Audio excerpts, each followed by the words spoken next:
Greetings ladies and gents, and welcome to today's Reddit Quickie video, taken from the HFY subreddit called What Do You Mean Humans Don't Eat Babies? Written by Retro Inferno. The link to the original will be down below. And as always, I hope that you enjoy. What kind of insane question is that? Shot back to Captain Jack. He was a human man from the American South. It showed with his southern drawl whenever he spoke, and the M1911 holster to his torso that couldn't scream America louder if he tried.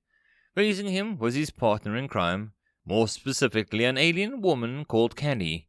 Her species was known as Calica, and she resembled an 8-foot-tall python with 4 eyes and arms, and she had a black and red scales. "I'm just saying," she hissed. "Given the circumstances, I would have been more sensible for the standard human colonists to eat their babies if they were starving to death." Jack shook his head in disdain. Oh, for the love of God! What wasn't exactly helping was that his earpiece translated everything that made Callie sound like an Australian woman. From what he knew, she had a unique Calica dialect from being born and raised in Australia, essentially making her a space boer. "I know aliens are weird and all, and the cultural and psychological differences, but this is too much," he continued. She crossed her 2 pairs of arms. "Don't be ridiculous. Try to think about it rationally rather than letting your emotions cloud your judgment. In what insane world would eating babies be considered a good idea?" he asked while staring out into the empty void of space from the safety of his ship. "How do I put this?" She paused and coiled herself onto the nearby heatstone. "Think of it this way. If the parents die of starvation, then their dependents will perish as well. On the contrary, if they eat the children, there is a chance that they could survive and produce more children. It's just basic evolutionary psychology, where you deny food to other predators and ensure your own survival, and, well, I consider it the lesser of 2 evils. Adults are harder to replace than children too. So what you're saying is that you'd rather have parents live instead of everyone dying?" Callie made a wry, cat-like grin. "Exactly. I guess that makes sense." He momentarily scratched the back of his head. "Doesn't make it any less freaked up, though. Then again, I think I'd prefer offing myself instead of being forced to kill and eat a human baby. I wouldn't want to live after that. Speaking of which," she hissed, "I never really understood why humans have such strong attachments to their offspring. It borders on suicidal sometimes. In Calica culture, children are considered on par with the value of pets or animals until they become sexually mature." "Yeah, but I thought the Calica were, what would you call it? They use the K reproductive strategy, kind of like humans." "We do," replied Callie. "It's just that we promote the survival of the fittest. We weed out the weak." Interesting. Alien psychology is a bitch, isn't it?" Jack asked with a smile, sending some red flags to his alien companion, who considered it equivalent to a predator bearing its fangs at her. Callie remembered herself that it was a friendly human expression and that she repressed her instincts before hissing filled the air. "I know, right? At least we're not talking like Menachai, who literally eat and cannibalize others when it's not even an emergency, including their own dead." Naturally, the resident Menachai walked into the room with his fox-like ears perking up. He had black, white, and grey fur like an Arctic fox, complete with the piercing green eyes, albeit he had the color black replacing the white ones of his irises that compared to that of humans. Then the bipedal myrtle fluff narrowed his eyes. "Oh, nice of you to join us, Nernasha," hissed Callie. "I heard what you said," he growled in return. "I'll have you know that my people consume corpses because it's the most ethical thing to do. Otherwise, it's just a waste of meat. With our soul departing their body, the fallen no longer need the vessels.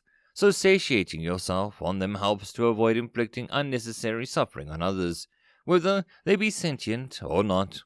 Jack raised an eyebrow. "Perfect timing. Tell me, why don't the Menachai do something normal, like burying the dead, or at least cremating them?"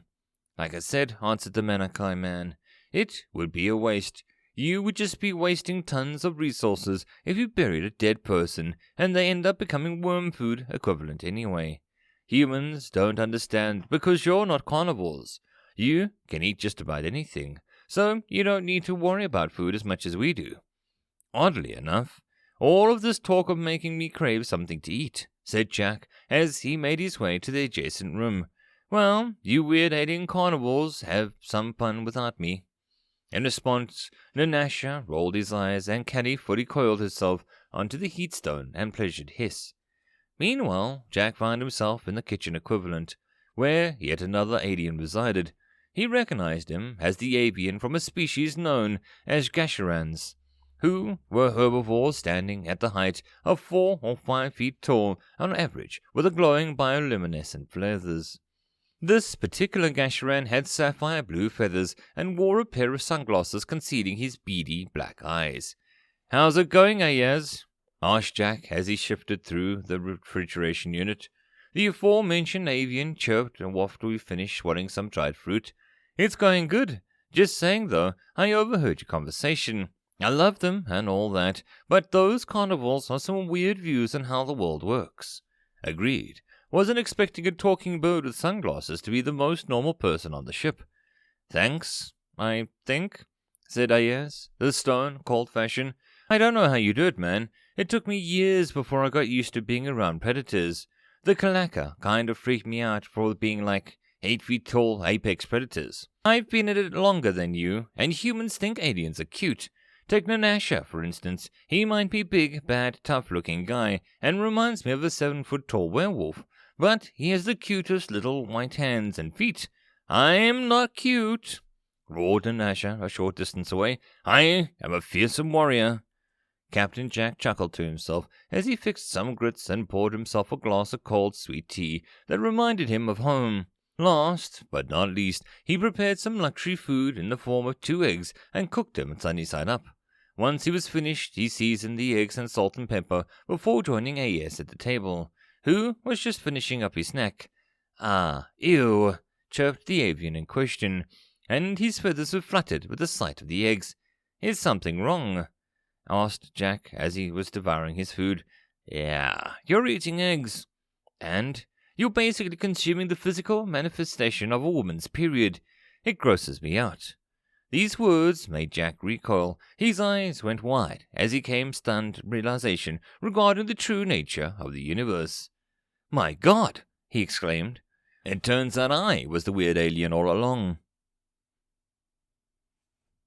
And that, my friends, is the end of this Reddit Quickie. I hope that you enjoyed.